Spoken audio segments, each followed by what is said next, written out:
Hi hi అందరికీ నమస్తే.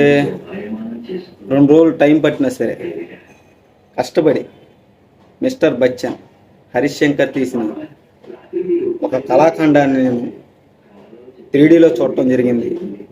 నాకు ఆ 3Dలో చూసిన దాన్ని బట్టి అర్థమైంది ఏంటంటే, ఈ కళాఖండాన్ని మన ఇండియాలో కాకుండా ఏ పాకిస్తాన్లోనో, జపాన్లోనో, చైనీస్లోనో తీసుంటే పెద్ద హిట్ అయ్యేదే ఉన్న నమ్మకం. హరీష్ శంకర్ గారు మన ఆంధ్రాలో పుట్టి మనకి చాలా గొప్ప పేరు తెచ్చారు ఈ సినిమాతో.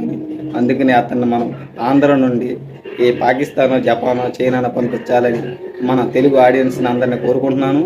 ఈ సినిమా మీరు చూడాలా వద్దా అంటే, స్టోరీ బాగానే ఉంది కానీ డైరెక్షన్ చాలా చండాలంగా ఉంది. పాటలు బాగున్నాయి, హీరోయిన్ మీద ఎక్కువ కాంపిటీషన్ చేశారు. అందుకని సినిమా మొత్తం దెంగింది. ఇది చూడాలంటే మీరు జెండు బాంబు కొనుక్కొని సినిమా థియేటర్కి వెళ్ళండి.